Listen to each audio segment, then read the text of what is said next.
विकटोत्कटसुन्दरदन्दिमुखम् भुजगेन्द्रसुसर्पगदाभरणम् गजनीलगजेन्द्रगणाधिपतिम् प्रणतोऽस्मि विनायकहस्तिमुखम् सुरसुरगणपतिसुन्दरकेशम् ऋषिगणपतियज्ञसमानम्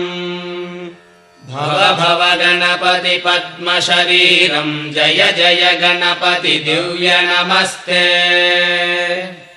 गजमुखवक्त्रम् गिरिजापुत्रम् गणगुणमित्रम् गणपतिमीशप्रियम् करधृतपरशुम् गङ्गणपाणिम् कबलितपद्मरुचिम् सुरपतिवन्द्यम् सुन्दरनृत्तम् सुरचितमणिमकुटम्